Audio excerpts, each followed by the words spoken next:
lot of people think that Dolly Parton was born into wealth. Well, that's not the case. That's actually not true. Dolly was born into poverty, and growing up, she and her 4 siblings did their best to help out their family by any means necessary. However, she always dreamed of a life bigger than where she grew up. So this young girl put all her hopes into making it big with her singing. And luckily, she just might have done that. But how? How did Dolly Parton go from being a little girl who lived in poverty to becoming the rich superstar we know today? Let's find out. Hello everyone, welcome back. In today's video, we will be taking a look at Dolly Parton's incredible journey from rags to riches. So make sure to watch until the end. If you're new here, be sure to subscribe so you can be notified every time we upload a new video. Alright, let's begin. So Dolly Rebecca Parton was born on January 19, 1946 in Locust Ridge, Tennessee, but she spent most of her childhood in the nearby town of Sevierville. Dolly was born into an impoverished family.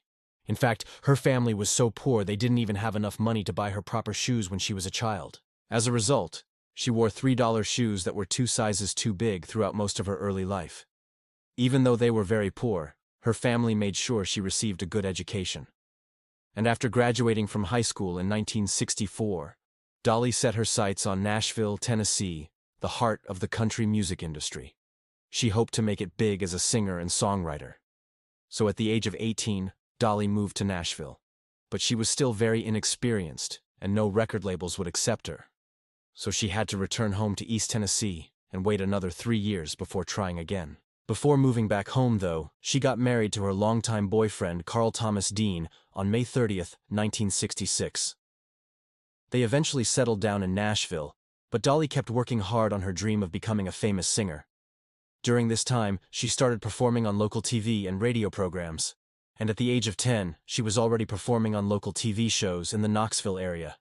In fact, she was so popular in East Tennessee that there was a segment on a local TV show called The Cass Walker Show that featured her for several years. Not only that, but when she was just 13 years old, she recorded her first single called Puppy Love for a small record label.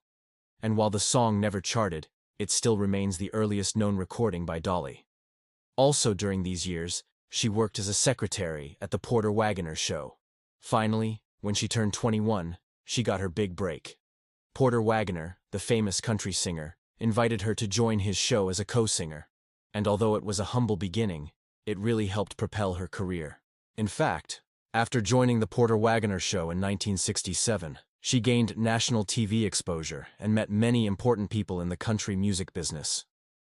Shortly after joining the show, she started dating Porter, although he was 20 years her senior. And together they released many duets, several of which became hits.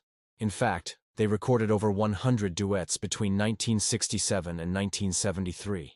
Some of the most popular ones include Just Beyond the Tennessee State Line, Funny How Time Slips Away, The Last Thing on My Mind, The Bargain Store, and May You Always. All of them showcase the great chemistry between Dolly and Porter. His deep baritone blended beautifully with her soaring soprano. However, while their professional relationship was going well, their romantic relationship was starting to fall apart. Apparently, Dolly was unhappy with their romance because she was getting tired of being in the background. Then things took a turn for the worse. When she found out that Porter had cheated on her, she decided to leave him and start her own show. On March 25, 1968, she made her last appearance on the Porter Wagoner Show, but before leaving, she recorded a song called Just Because I'm a Woman. It was the first single to be released under her name rather than as a duet partner of Porter, and it became her first solo hit. From there, her solo career skyrocketed. In 1970, she wrote and recorded Joshua, which became her first #1 hit on the country charts, and in 1973, she released one of her most famous songs, Jolene. To this day, it remains one of the best-known and most covered songs of all time. Aside from Jolene, Dolly continued to release hit after hit in the early 70s. In fact, she scored 13 #1s between 1971 and 1977. This included Dumb Blonde, Here You Come Again, The Bargain Store, I Will Always Love You, Me and Bobby McGee, 9 to 5, Down from Dover, Your Love's Been a Long Time Coming, My Tennessee Mountain Home, Out of My Head, It's All Over Now, Hard Candy Christmas, and of course, Jolene. Most of these were released on some of her biggest albums such as Coat of Many Colors, Jolene, Here You Come Again, and 9 to 5 and Odd Evens. During this time, she also became one of the most popular live performers in the country. Her concerts drew crowds everywhere, and her charisma and stage presence never failed to impress. Unfortunately, not all of her singles were commercially successful. In fact, some of her most personal and meaningful songs were passed over by her record label, believing they weren't commercial enough. For example, I Will Always Love You was the last single she recorded for Monument Records. At the time, the label didn't believe it had commercial potential, and didn't push it as much as they pushed her other singles. Luckily, Dolly went on to find greater success with RCA Records. In fact, I Will Always Love You would become a #1 country hit for her in 1974. But what makes this story interesting is that it wouldn't truly reach its greatest heights until Whitney Houston recorded it in 1992. Anyways, going back to the 1970s, by the mid-70s, Dolly had firmly established herself as a solo country star. And then something amazing happened. She started crossing over into pop music. Initially, she crossed over by simply blending pop into her sound. However, this evolved quickly, and by the late 1970s, she was fully incorporating pop into her music. Moreover, her albums became increasingly more pop-oriented. In fact, her 1977 album, Here You Come Again, became a massive crossover success. It topped the country charts and broke into the pop charts as well, reaching number 10. Then, in 1980, everything changed. That year, she was asked to record the theme song for the movie 9 to 5. And guess what? It became a global hit, topping the Billboard Hot 100 for 2 weeks.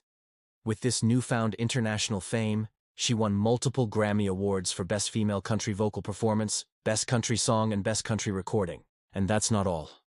She also earned a Golden Globe nomination for Best Original Song for the same track.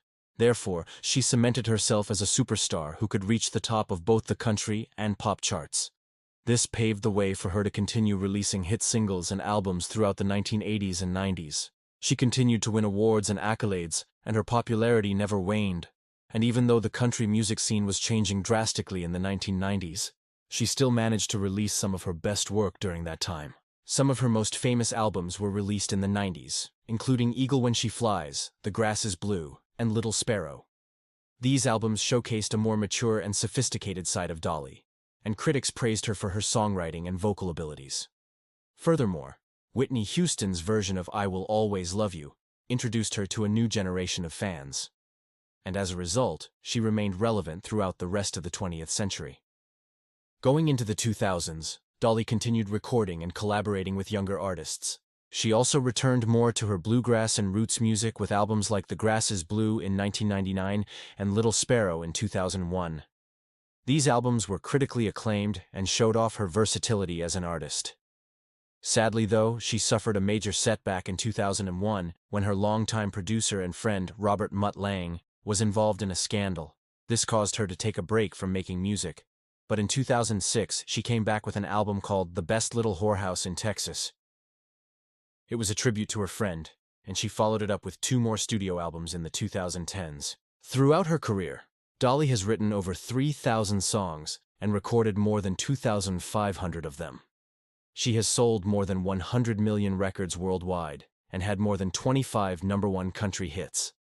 She is also one of the most awarded female artists of all time, having won 11 Grammy Awards plus 50 nominations. In addition to her music career, Dolly has acted in more than 30 films and television shows, including 9 to 5, Rhinestone, and the series Dolly Parton's Heartstrings. She has also been inducted into both the Country Music Hall of Fame and the Rock and Roll Hall of Fame. As you can see, Dolly Parton's journey to stardom wasn't easy, but she never gave up on her dreams. Thanks for watching. We hope you enjoyed this video and learned something new about one of the greatest country singers of all time. If you liked the video, be sure to give it a thumbs up and share it with your friends. And don't forget to subscribe if you haven't already. Until next time.